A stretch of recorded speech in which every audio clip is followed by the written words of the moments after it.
Please join me in welcoming the legendary Gena Rowlands.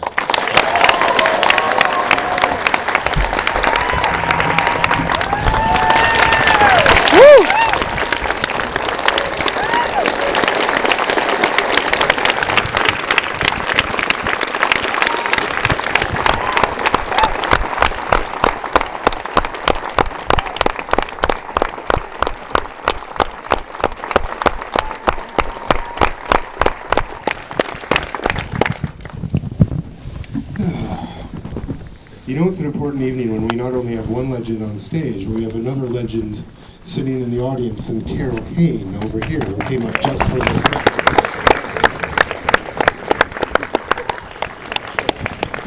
I was giddy as a schoolboy in the green room meeting these two ladies beforehand.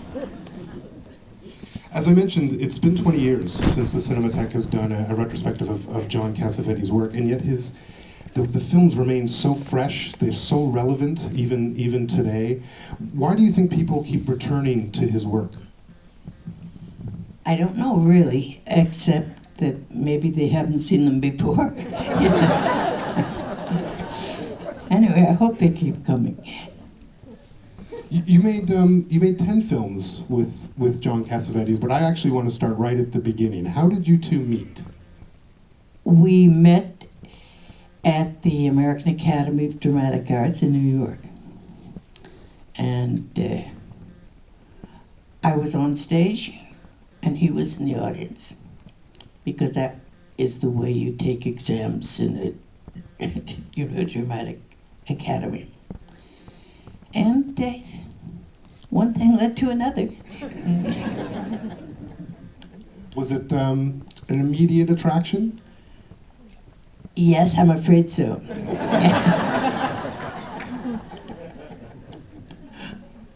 And what was it about John that appealed to you so much in those moments at the Academy? Well, in the first place, he was beautiful, and that did not go unnoticed. And then, when I got talking to him, I liked the way he thought about life and movies. And it just was a very comfortable and exciting feeling.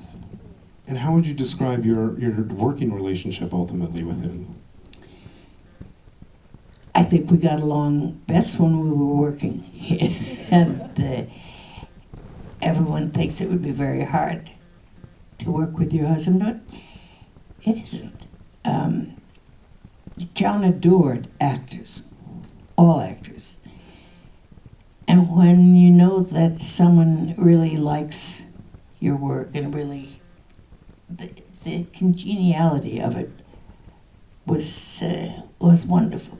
And I think that all of the actors that he worked with felt that way.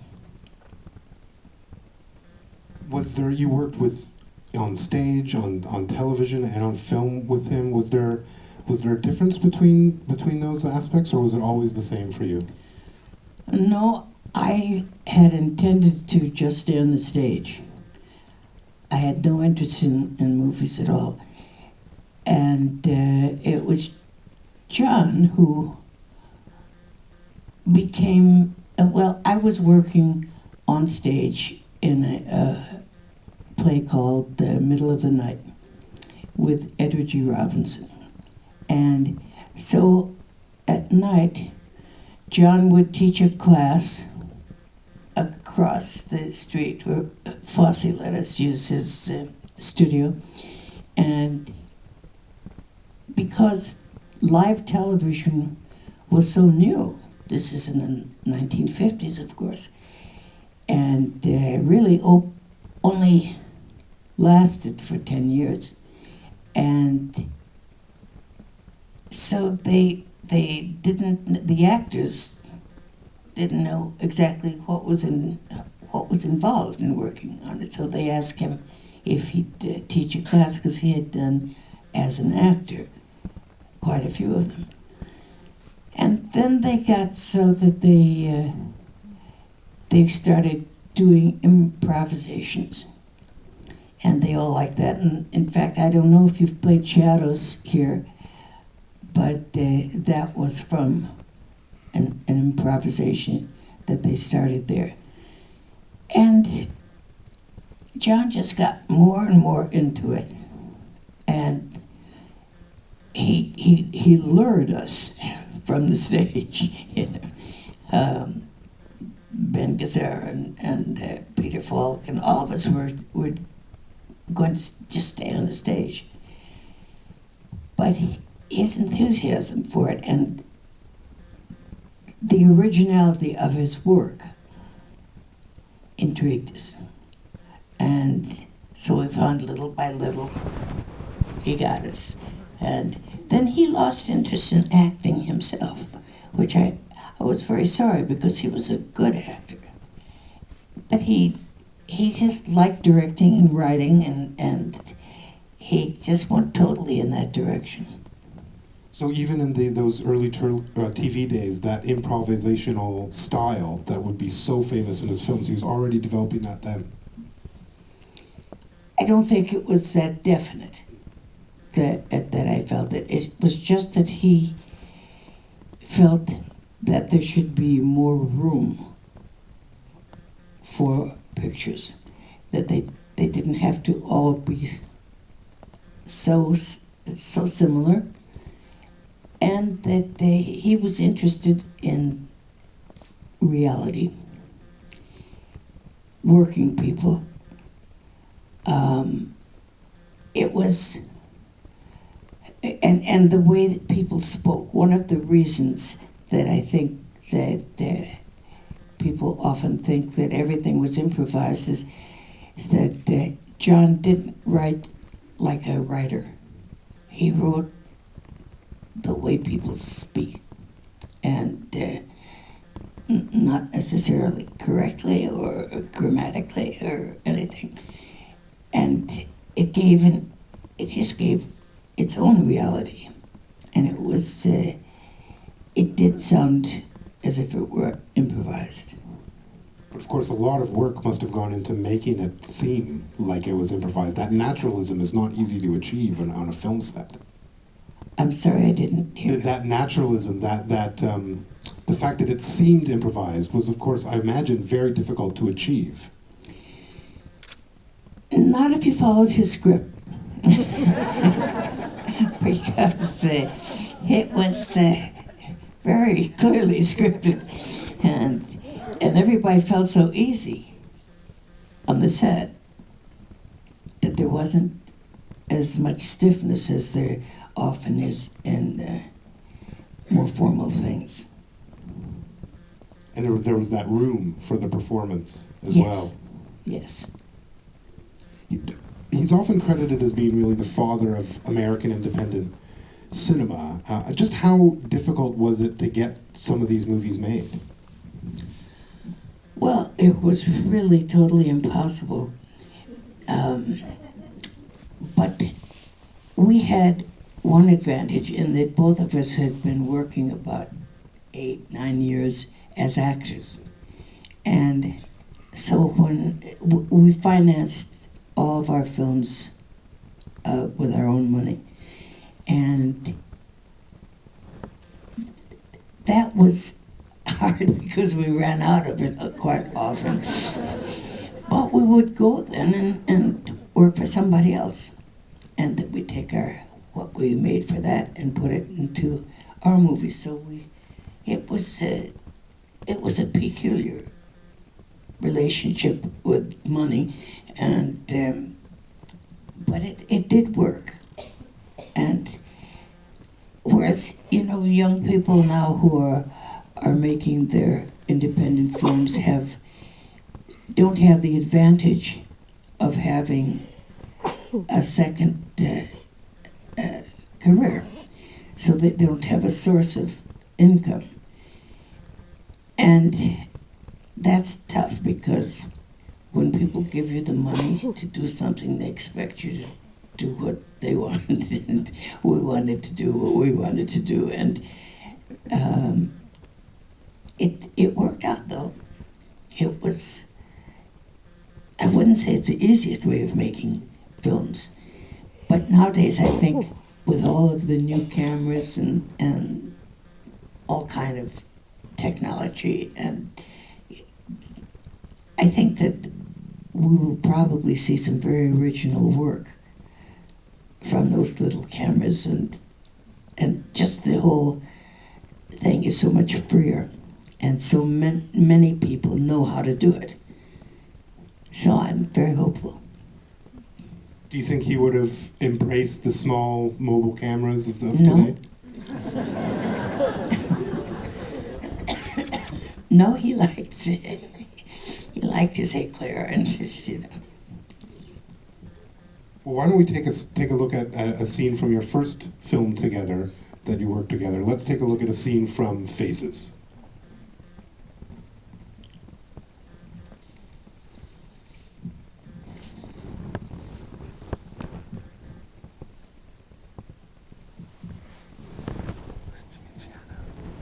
Well, that's a negative attitude. What, putting on my pants? Yeah. I just hate getting out of bed, that's all. Stop apologizing. I love you. Don't be so big-hearted. What an answer. When you make lousy eggs. I do. Yes, and I don't know how anyone could make lousy eggs. Look, in my whole life, nobody ever told me I make lousy Yeah, but eggs. nobody was ever honest with you before. Oh, yeah? Yeah. What do you want? Cigarettes? Oh, no, I quit. I don't smoke either. I never did. Well, don't I get any credit for that? No. Did you know I steal in supermarkets? And I don't like dogs. You don't like dogs. Hate them. Puppies, even. What do you mean you steal?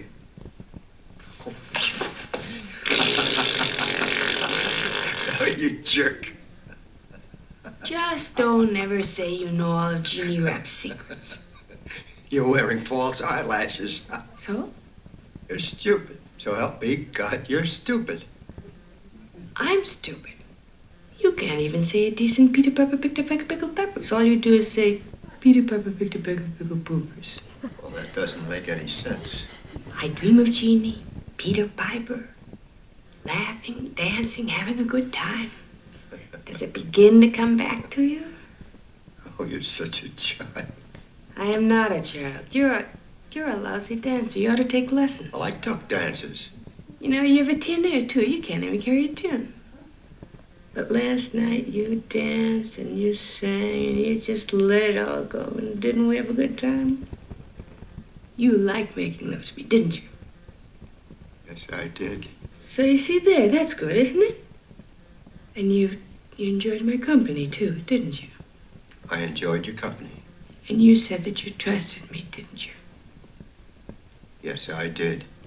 And you thought Peter Piper was pretty important last night, didn't you? Didn't you? Yes, I did.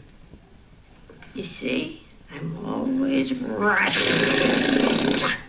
I listened to your demented dialogue, too, didn't I? Yes, you did. And I thought you were crazy, didn't I? But I made love to you and I held you in my arms all night. And if you'd been out in the street last night, they'd have had you committed, wouldn't they? Right? I suppose so. You son of a gun. How come you hate me now? Jeannie. Do me a favor. Don't be silly anymore. Just be yourself. But I am myself. Who else would I be? I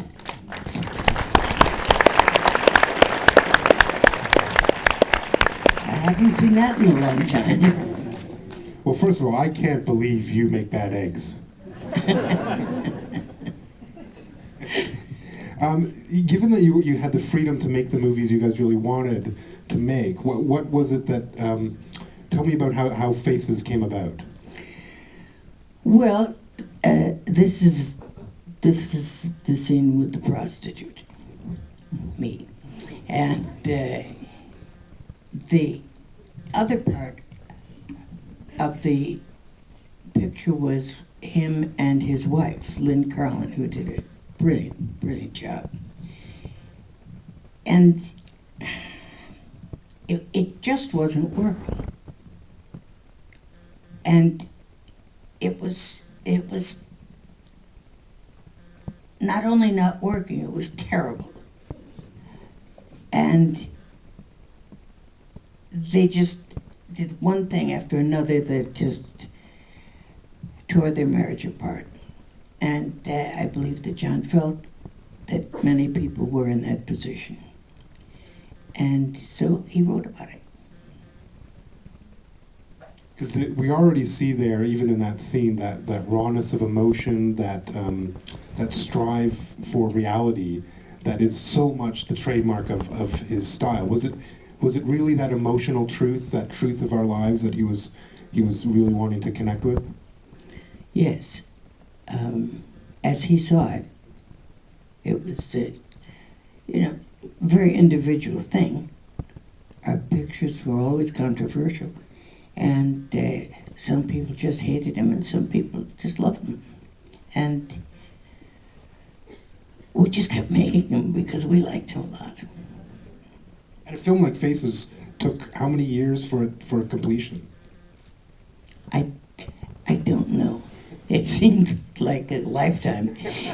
But the thing about making independent pictures at that time was that once you had the picture made, nobody would play it.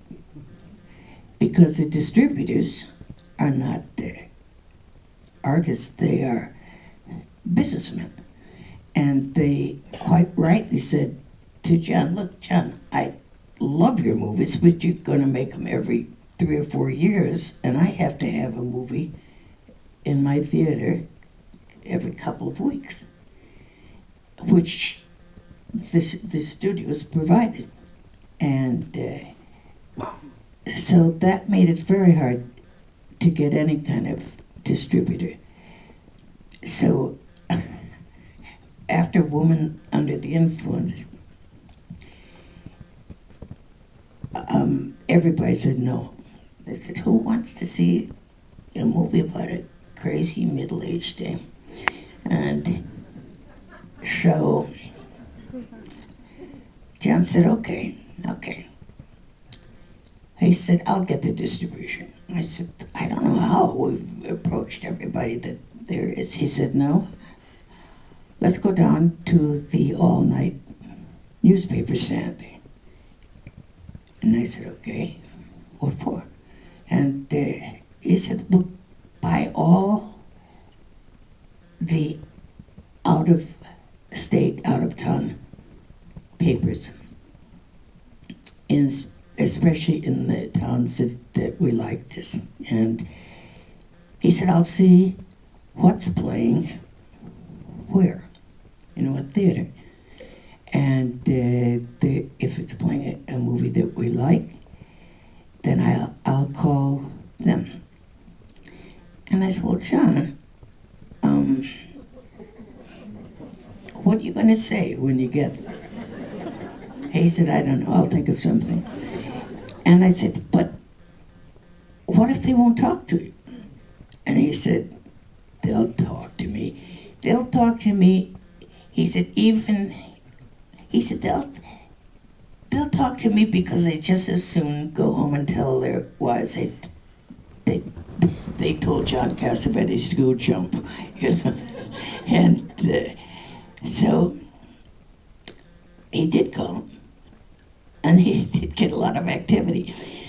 But the thing that really got that going the most was the New York Film Festival, because that is a very good festival to be in. And after that, it was not so hard. And how much direction would he give your performance in a film like Faces or in your work together? Not much. He didn't expect actors to act in a way that he told them, or to do what he said. He wouldn't even answer a question. And I remember I asked him something one time, what it meant. And he said, look, I wrote it. I gave you the part. By now, you should know more about it than I do. And I said, that's true. That is true. If you've studied and thought about it, worked it over, you do know your character. Not really better than he did, but it was nice of him to say it. And he wasn't really hands-on. He wouldn't think of giving you a line reading. Not at all. He wouldn't do anything like that. He would roughly stage it. His lighting was very general, and you could move freely. It was the cameraman who was the hero, keeping us in focus, and he didn't know what we were going to do. And but they got used to it, and they were very, very good at it. So no, he didn't. He was not a very dominant director about your performance. So it was really then up to you to gain an understanding of your character and to flesh them out for the screen. You bet. So for the next film you would do together, Minnie and Moskowitz, how would you define Minnie? Well, she was a nice girl. She was well brought up, and well educated, and didn't know anything about anything except art. She worked in an art store, and she had big dreams about what her husband would look like, and it was always a movie star, that she was thinking of Bogart, really. And she thought this would just roll itself out for her. And then it didn't. And so then she met Seymour, who played Moskowitz, who was just a wild character and not very well educated, but smart. And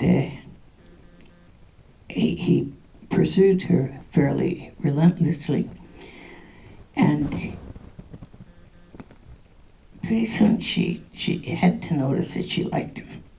And like grew to love, and it was a romantic comedy. Well, let's take a look at a scene from Minnie and Moskowitz.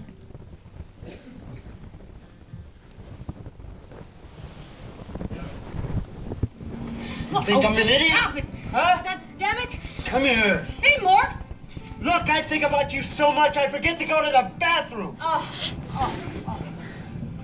Seymour, we have nothing in common. I know it. And don't look at me like that. I'm always going to look at you like that. I'm always going to look at you like that. I don't care if we're together 500 years. I'm always going to be excited by you, and to me, you're always going to be new. So that's it. And I'm telling you, I look at other women, and I'm with them, and you know something? It's nothing. Oh, Seymour, you're such a nice guy. Oh, bull. Let me see that face again. Seymour, it's not the right face. That's not the face I dreamed of. You're not the guy I'm in love with. I can't do those dances. What dances? It's very important to me that I'm not humiliated in there. Well, don't worry about it. You're with me. If you don't want to go dancing, we don't have to go dancing, okay? Okay.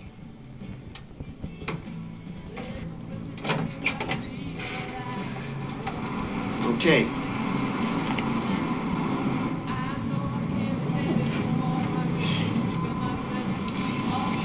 Look, just ouch. See? Ah. Hey, will you cut it out? Just knock it off. For Christ's sake, we're not in high school. Can we go and have a good time?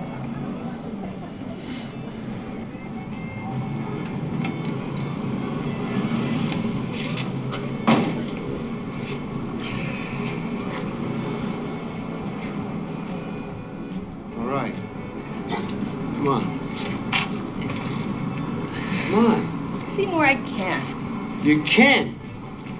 Just do it. Get out there and do it. Go on.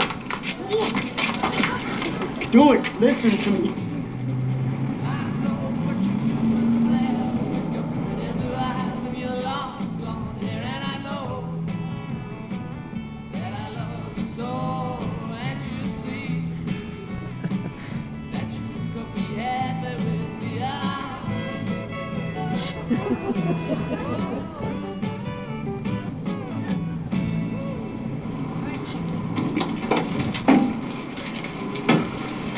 Do it.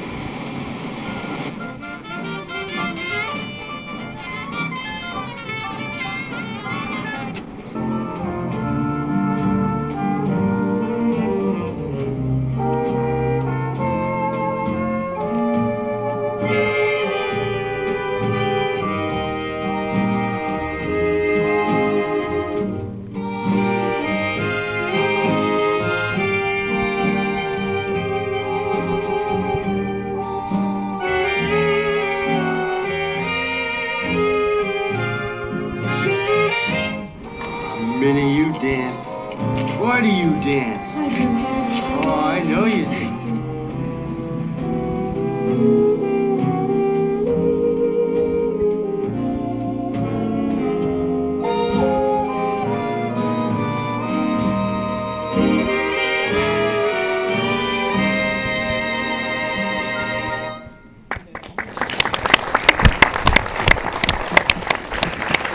He was a good dancer. Do you still dance? Yes. I also have to I ask. got my glasses. I also have to ask about working with Seymour Cassell, who obviously has one of the great mustaches in cinema history from that scene. Tell me about him as an actor and working with him. Oh, he's a wonderful actor. He's a natural. He just is a natural. I don't think he ever went to, any kind of acting school. He just was so free.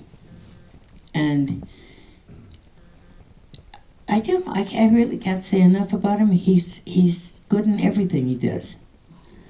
And he's still doing fine. And he was one of this group of actors that you worked with so often. Peter Falk, Ben Gazzara, yourself were in so many of John's film. How did you all come together and meet and make this unit? Well, we knew Ben from New York as we all started out. In fact, he and John were kind of rivals for the parts in those days. And Peter we met when we all did a picture in Italy. And so then they got friendly and he wrote a picture called Husbands. And Ben and Peter were in it. And it just naturally evolved. They all liked the way they worked, and they liked each other, and eventually became very, very close friends. And Seymour, I don't remember where he came from. He just appeared, and he was always there. And that was to Val Avery, and a lot of people that we worked with many times. And in your next film together was the astounding, of course, A Woman Under the Influence, where you played opposite the iconic Peter Falk. Tell me a bit about working with Peter Falk. Well, Peter was not used to doing this kind of a movie also, and he was very successful at doing the Columbo and a lot of things. He was always very successful. And it took him a little while when we first started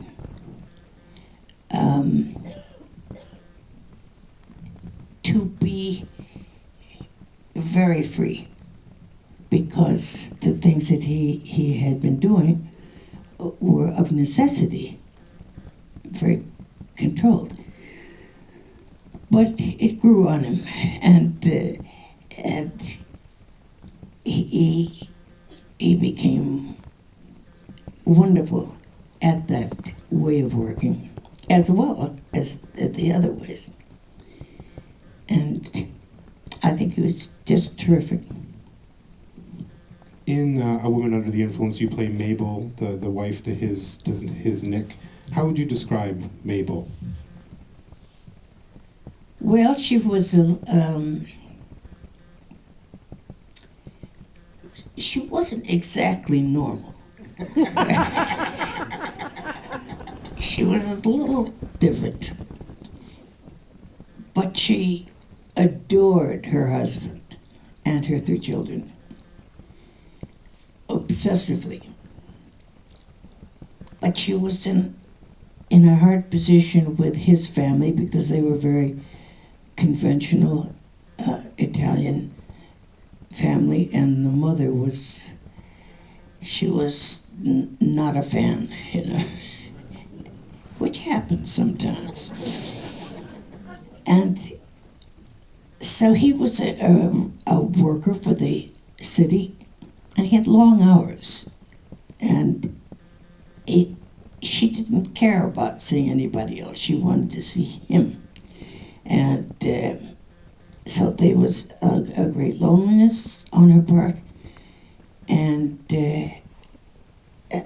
just practical necessity on his part. And I think that he loved her very much too. But his mother was very, well, I don't know if controlling is the right word, because she never really did get to control Mabel, but she could control a lot of her son's actions and thoughts. So it gradually just became harder and harder, and Mabel, she counted on her husband. She didn't care.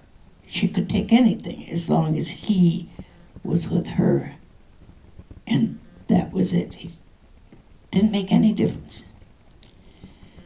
But when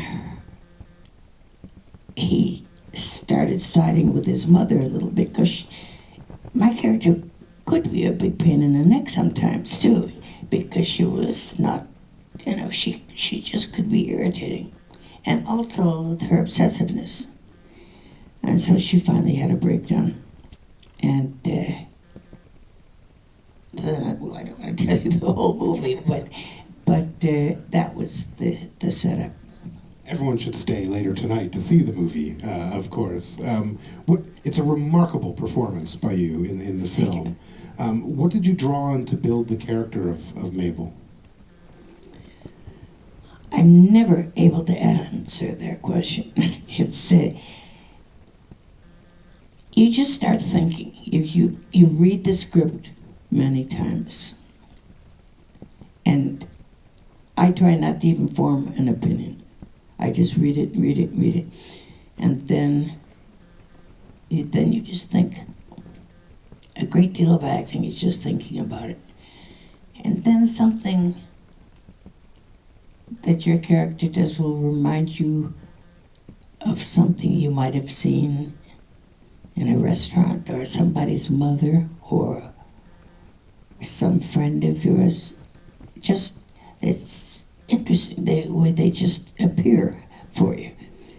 And you just think about it, and think about it more, and just start putting it together. And that's the best I can explain it. That's pretty good. Why don't we take a look at your amazing work in A Woman Under the Influence?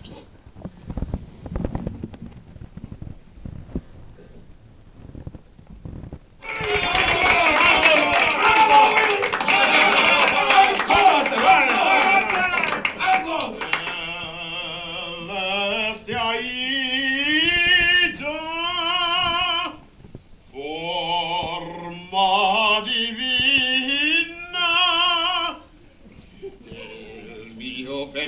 Piero, tu sei regina, tu di mia vita splendor.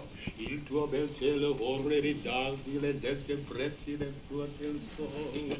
Un regal certo sul prim posarti era te al trono vicino al sol. Un trono vicino al sol. Un trono vicino al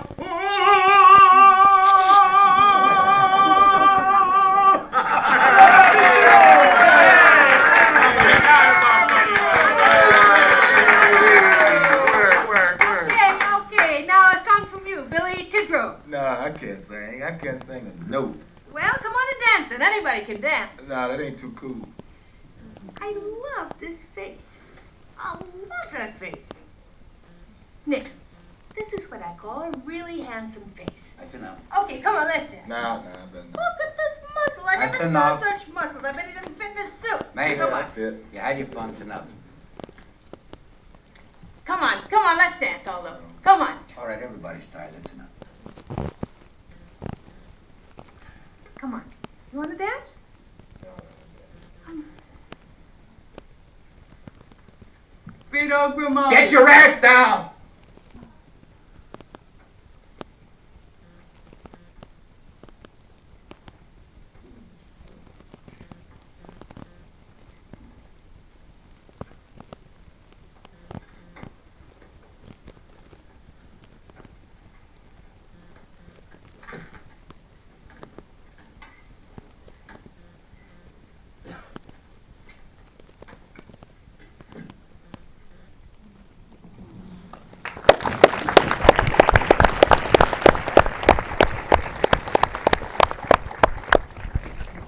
Those were his friends who worked with him.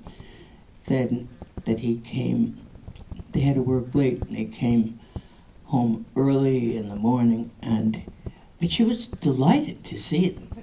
And so she offered them breakfast, and they all said yeah. And so she cooked them spaghetti.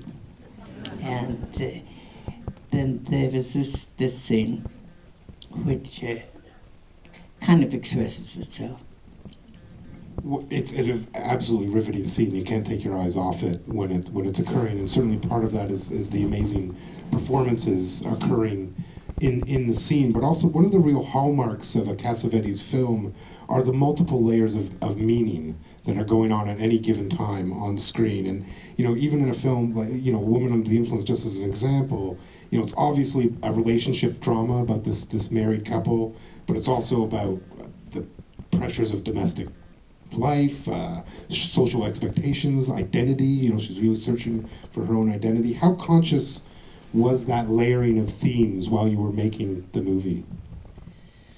Well, I'm sure John was very conscious of it since he wrote it and conceived of it, and he thought like that.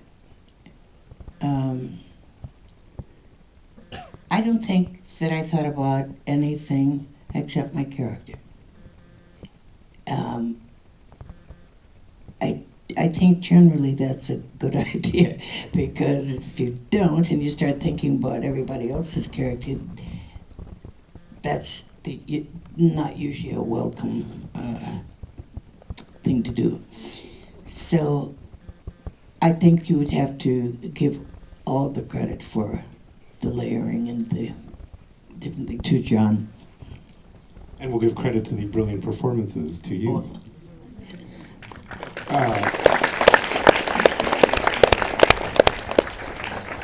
Performance, or rather performing, is at the heart of the next film together, Opening Night.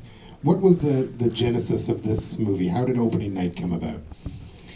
Well, we just wanted to show a play being done, and the backstage part of it too, the necessity of all of the people in the back to make the thing. And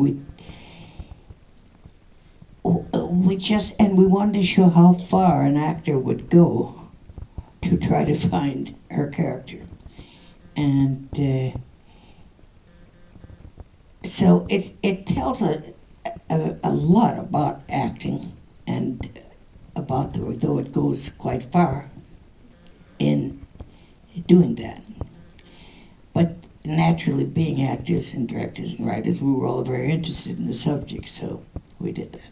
And how far did you go to know your character for opening night? Personally? Yes, how far did you go? Yeah.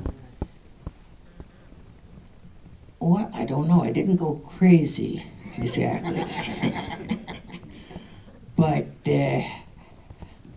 I certainly understood how my character could, and what was driving her crazy. Because the whole play, the play was not a good play. And she was an actress who had been in good plays and had been a stage actress all of her life. And she's getting older, and the parts are not there as much. And the play is written by an older writer, a woman, Joan Blondell. And so she's very conflicted about all of those things. And that's more or less why we did it. And has the famous drunk scene. I have to ask, did you drink for that scene at all? I've been asked that a lot. There was a Japanese guy who came, and he's to some kind of event that we were all in, and he said, excuse me, he said, I can't do a Japanese accent, but he said, in that scene where you were drunk, were you drunk? And I said, no. And he said, you look drunk. And I said, well, I'm very happy you thought so. And, so then I thought that was the end of the conversation. And I went back talking to the person I was talking. He tapped me on the arm and he said, I don't see how you could do that unless you were drunk. I said, well, I wasn't, that's all. It's just, it's a very physical scene. I'd have killed myself if I'd been drunk. You can't be drunk in a scene where you're falling downstairs, and you will kill yourself. And he said, So I thought I'd gotten away, and I started to talk to my friend. He said, okay, you tell me, if you weren't drunk, how you knew what to do. And I said, research. And he said, oh, and I finally got it. But I remember it so well. He was adamant that I was drunk. Wasn't. In opening night, you play opposite John in the film. And we've spoken so much tonight about John the director and John the writer, but he was an extraordinary He really actor. was. I was very disappointed when he gave up acting, more or less. He would act in anything to raise money for our pictures. But he didn't have the same interest anymore. He just had fallen in love with a new medium. And I'm sorry, I wish we could have done one where his part was bigger, and in fact, opening night would have been a good one for him because he played an actor and I played an actress, and I played an actress with a bigger part, and he played an actor with a smaller part, and he greatly resented it, and said it was something that happens with actors, but he was so wonderful. And what was it like to share that performance space with him, given you're so used to him as the director and you as the performer, and now you're sharing the stage together? It just seemed very natural. Well, I think we'll be able to see that in this scene from opening night. Hope so.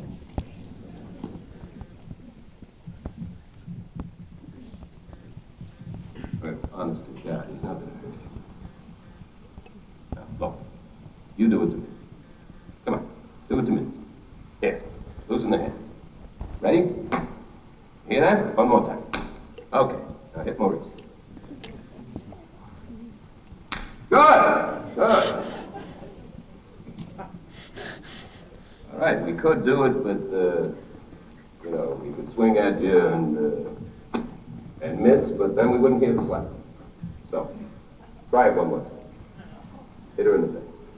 With the fingers, not the palm. Right. No! Stop.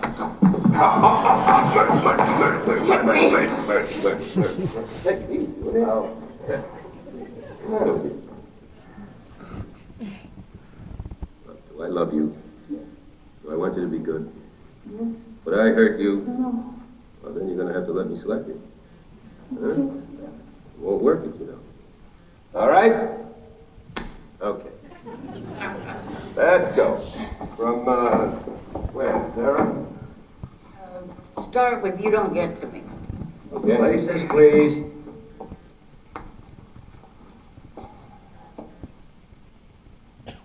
You don't get to me. You want to get to me, you don't get to me. There's no way for you to get to me. You want to go out and get drunk? You want to take dope? You want to go out with some guy at 4 o'clock in the afternoon and be with him? Go ahead, that's your problem. What am I saying? I'm begging you again. What are we praying? You want to be young again, isn't it?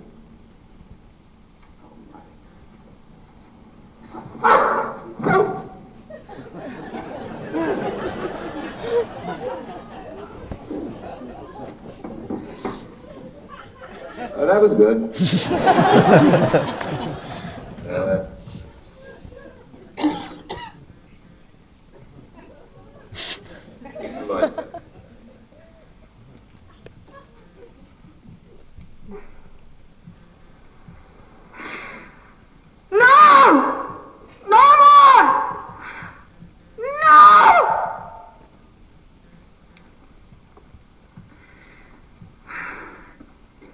Bravo.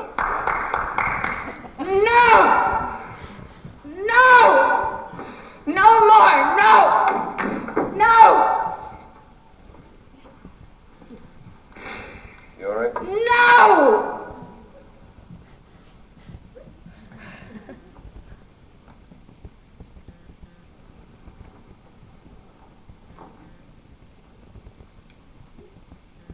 I didn't hit it. Walk away.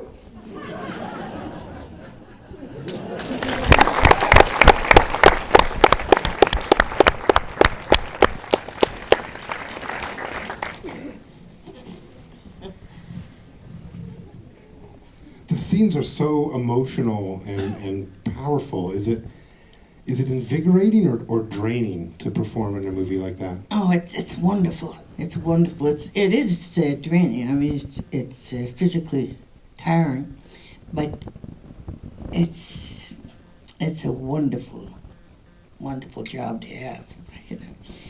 And I was thinking what you said that he writes on so many levels.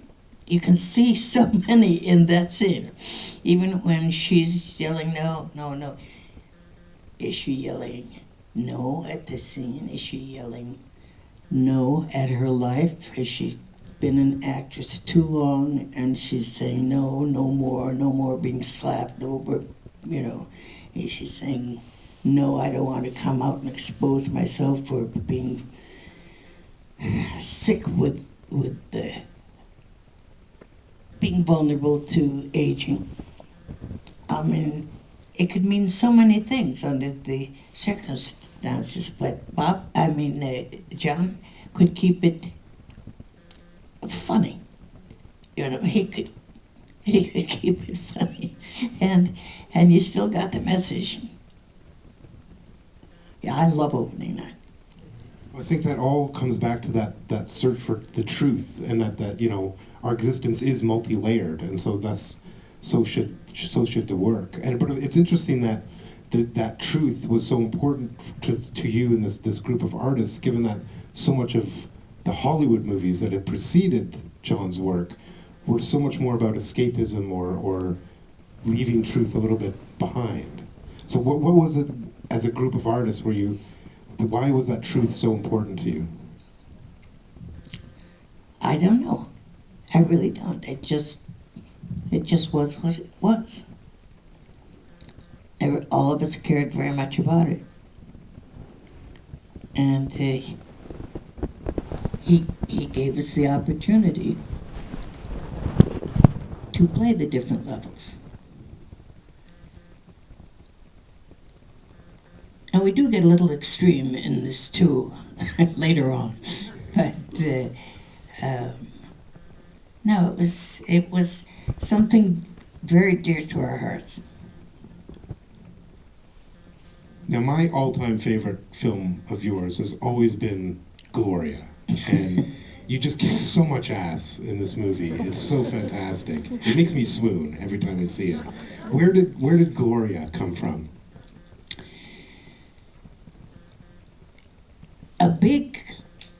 We were always broke because of putting our money in our pictures. So John would also write a screenplay for somebody else, use that money for ours. And with Gloria, there was a very big female star who asked him to write a script for her. So he said, first time I ever heard him ask me any question about what he should do as a script, he said, I've got to write this thing. He said, can you think of anything that... I said, well, write something with a child. I said, that's always interesting because children are such natural actors. I said, you couldn't. He said, that's enough.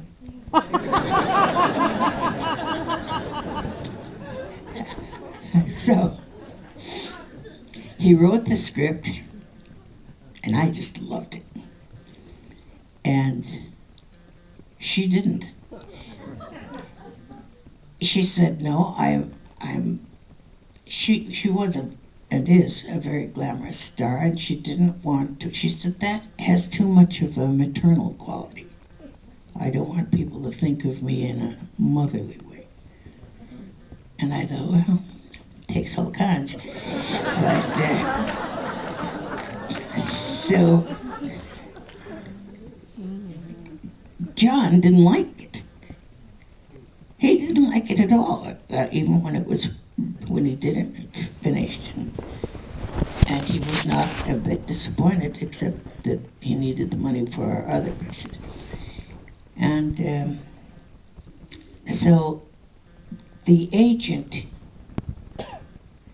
her agent, had read the script, and it was the same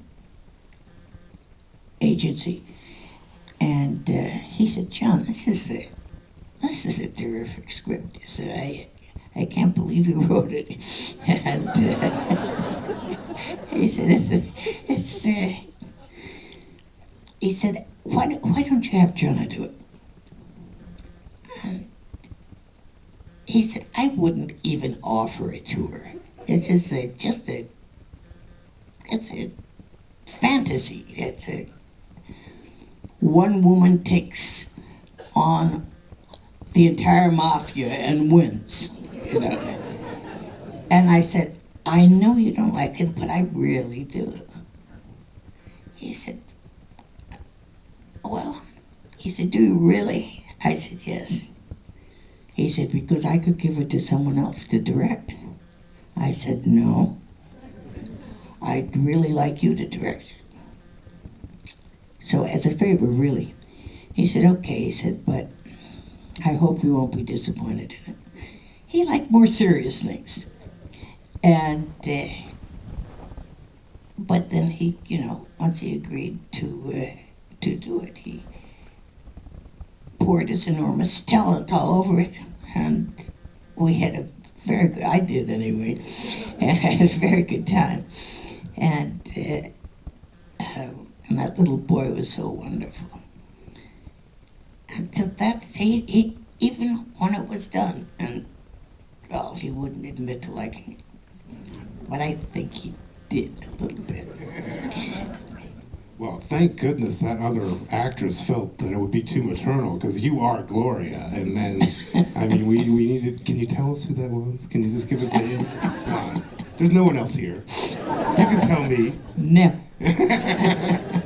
Let's take a look at Gloria.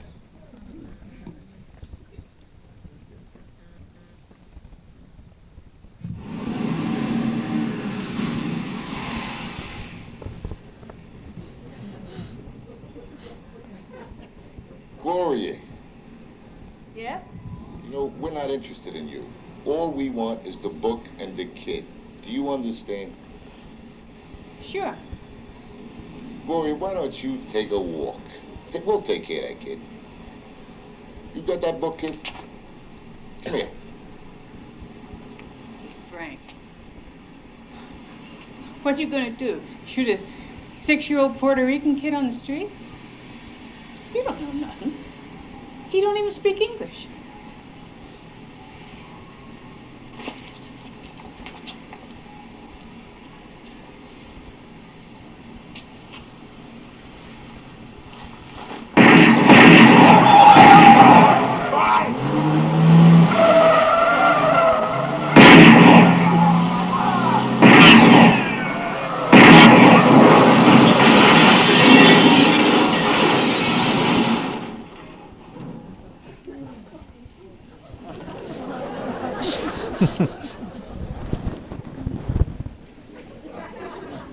Taxi!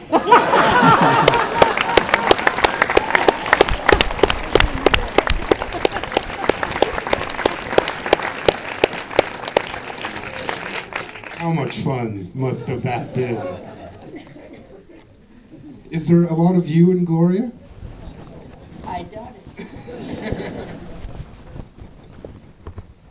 We of course we lost John Cassavetes in 1989. Of course, far too soon for anyone. But his films obviously still remain forever interesting, influential, invigorating, inspiring, insightful. What do you think his legacy is? Good work. Heartfelt, honest, and very good.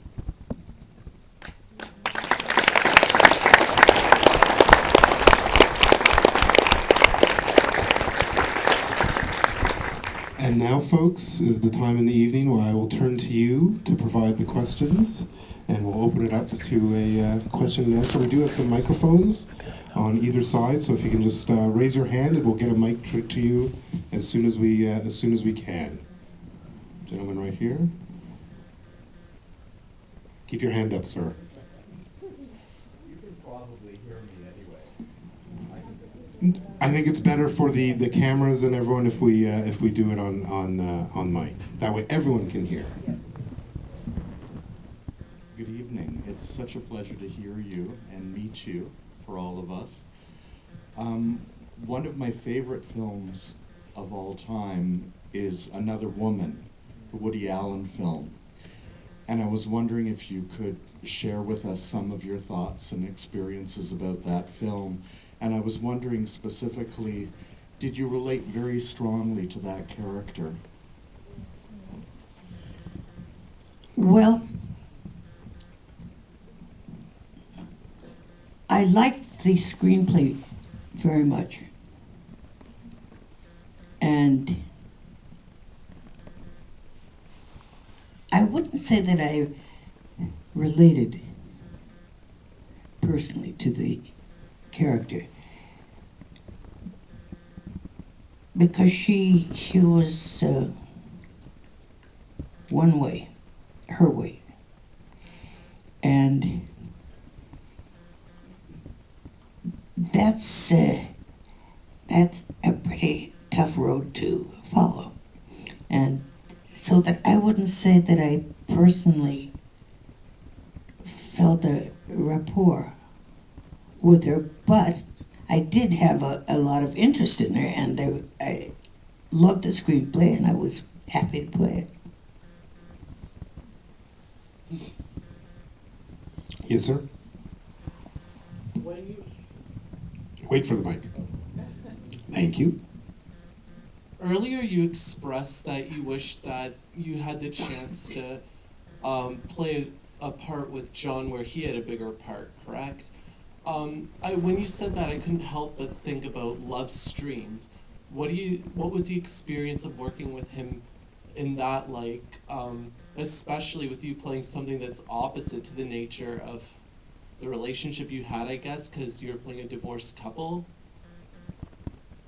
Like, what was the experience of working on that like? We didn't really talk about that today. Well, that was talk about complicated pictures. The fact that I was divorced from Seymour again, and my husband Seymour was sick of me. My daughter, when given the chance of going with either parent, immediately chose her father. And so I went home to my brother, who was John. And then everyone told me, several critics said they thought, oh, this is going to be a tasteful incest, But it wasn't. They loved each other, but he led a totally dissolute life, really. And there was the feeling, however, unspoken, that maybe the reason that neither one of them had found happiness in marriages was because they did actually love each other. But it was never explored except in the playing of it, because it was never anything that either one of them wanted. It was very complicated, but it was terrific to play it. I loved it. And I wish I had more parts with him that we could have played.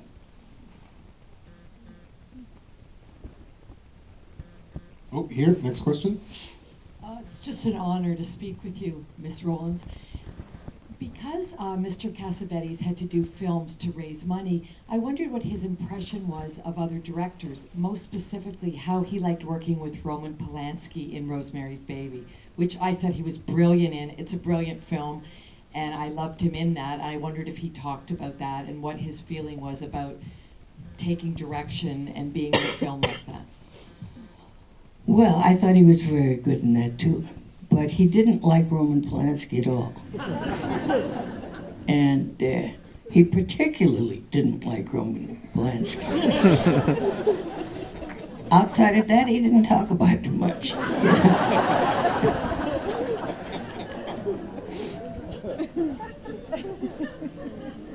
Do we have next question? Anyone have a mic? No? Oh, here we go. Yes, sir. Thank you. I don't want to give away the film either, but you mentioned maternal earlier, and there's a scene in Woman Under the Influence during the huge fight.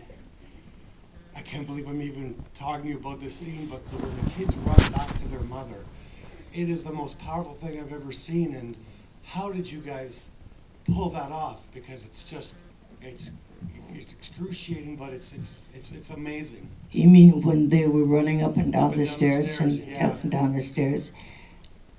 I don't know how he pulled it off. I said to myself, they are running up and down the stairs an awful lot of times. And, but it worked. And then, and she did love them very much, and her husband. So I guess when a man and woman, a husband and wife, have a big fight and there are children, that they usually take the mother's side. I think that. I don't know other than that. Yes? Wait for a mic.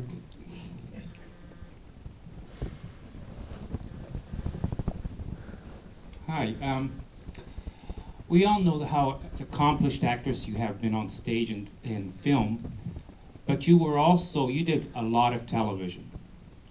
And I'm quite sure, I believe you won Emmys for some of your performances. I don't know how many people here know, but you portrayed Betty Ford, who just recently passed away, in a television film. Did you have a close relationship with her, and what did she think about your performance in that movie? Well, I didn't know her at all before I played her, but we met and talked about things. But I admired her enormously. I really fought for that part. Usually I just hang around and let the parts come to me as they will, or won't. But she was, in a time when breast cancer was not even said aloud.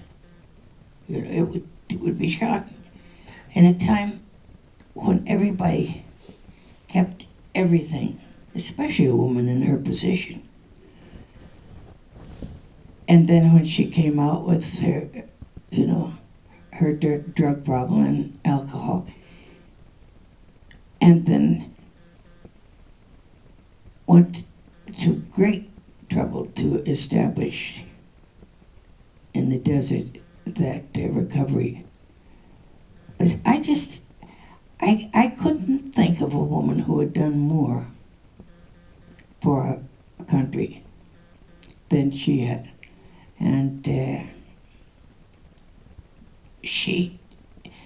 I don't know if she liked it or not, but she was very polite about it. So who can tell? But I cannot say enough about how much I admire her. Just one more question. You did The Tempest. Can you just talk about The Tempest, the film you did? The Tempest was directed by Paul Mazursky, and I believe he adapted it too. I'm not sure. And we shot it in the Greek islands for 4 months. One of the most wonderful experiences I ever had. It was lovely. And the actors were all terrific. Vittoria Gassman and Raul Julia, and Susan Sarandon. There were just, it was just, I can't describe it. I felt such happiness there, and would like to go back so much. I think maybe a different island. But, Question there? Miss Rowland, thank you so much for coming. It's been a joy to listen to you. Can you hear me? Okay. Where are we? I'm here. Oh, can you yes. hear me down there? Okay. We can keep the mic right up close. Okay, Miss Rowland, thank you very much for coming to Toronto. It's been a joy to listen to you. I wonder if you could speak a little bit about the screenplay the screenplay that John Cassavetes wrote called Isn't She Lovely? And working with your son. She was asking about Isn't She Lovely and working with your son. She's so lovely. Yes. My son directed it after John died. I don't know, I was so shaken by the whole period that I didn't have a lot of objectivity to it. I was glad that Nick was able to do it, but it was not a good period for me to judge anything.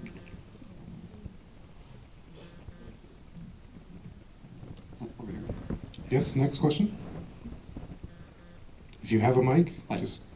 Hi, Ms. Rowlands. It's a big honor to be here with you this evening. It's been a great pleasure for me. I'm a great fan of both yours and John's. One thing that wasn't really touched on, and I just wanted to ask about it, in terms of his filmmaking influences, was he at all influenced by Italian neorealism and French New Wave? And if so, who are some of his favorite directors of those movements? And who are some of his favorite filmmakers in general? Well, he loved John Huston, not, an independent filmmaker. They weren't just independent filmmakers that he liked. He liked John Ford.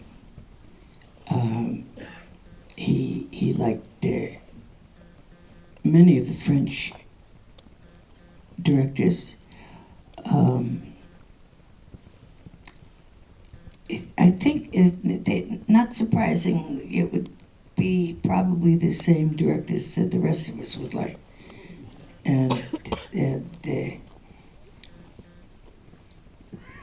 But I can't think of anyone that was of any great influence on him, except that he loved good work and those who did it. But I don't think it would be surprising if we all named the directors that we liked, if many of them weren't the ones that he also liked. I have another question here. This is such a thrill. It's just so exciting. I have two questions. You may not want to answer the second after the first. I'm an actor. Do, yeah. Yeah, okay. I'm an actor. Yeah. My husband is a director. You managed 35 amazing years with John. Is there a secret? Yes, and I'm not going to tell you.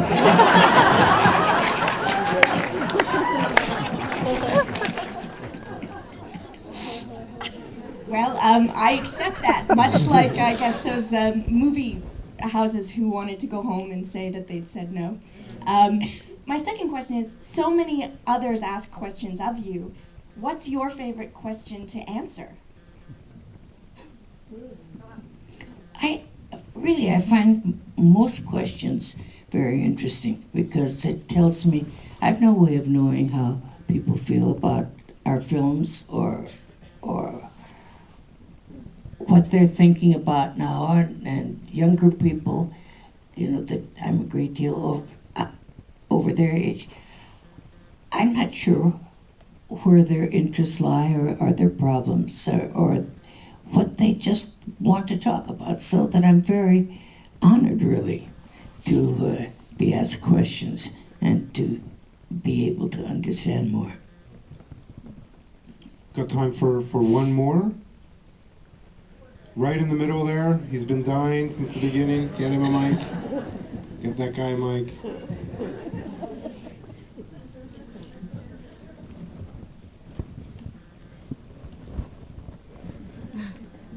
Thanks. I'd like. Oh, Where are we? oh, right here. Right in the middle. Hi, Miss Rowlands. In the This dark? is- yeah. He's in the dark. This is really awesome because I have a picture of you framed in my room, of you tangled up in the sheets from A Woman Under the Influence. So I can barely speak, but I have the same. And I wanted to ask, the first movie I ever saw you in was The Notebook. And I wanted to know how you feel that that movie led me to watch your older movies with Mr. Cassavetes.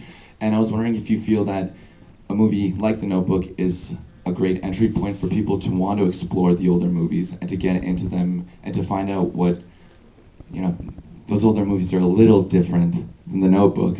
But do you think that it's great for new movies to be able to do that and bring people to the older ones?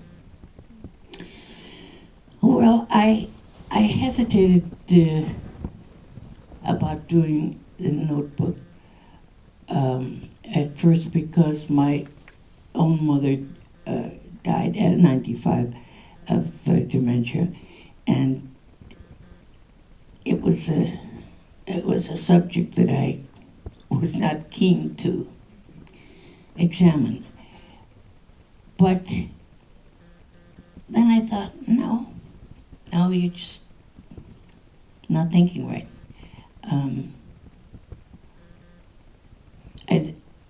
I wanted to give it my shot, at what it would be to feel that way. And half the time know that you were not yourself. And a great deal of the time knowing that you were really not yourself and you were getting worse. And so I thought it was, if I didn't have that background, maybe I wouldn't have felt so personally about it, but I thought it was done very well, and I loved James Garner in it. And when he was talking to his children, and they wanted to have him come home because he was in the same hospital environment that I was. And he explained how that he didn't want to come home. Didn't want to come home with any of them. And they all offered to take care of me and to come and cover any responsibility.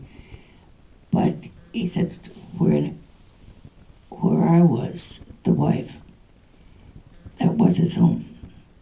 And that he would never go elsewhere. And I thought that was a beautiful love story.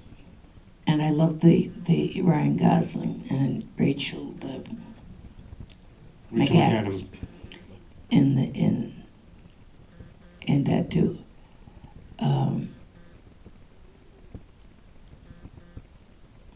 What was your question? How do you feel about a movie like that, bringing someone like me when I was 16 to watch a movie like A Woman Under the Influence and Faces and Gloria and go back to those old movies just because it was a movie that I saw when I was younger and it was a gateway to those older ones? Is it something that you're proud that a movie like that could bring you back to those older ones? Or do you appreciate the fact that you can be in a movie from the 2000s and someone like me who's 16 could go back to a movie from 1974 and be floored by it? I just would love people to see our pictures. Yeah, exactly. And, I would be especially interested in young people who haven't seen any of them. And just to show that there's a way of thinking and doing that it doesn't have to be the same as everybody else's. That's wonderful. Thank you very much.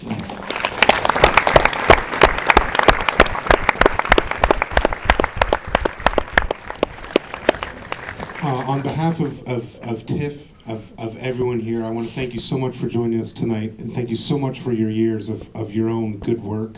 Thank you. And ladies and gentlemen, Gena Rowlands.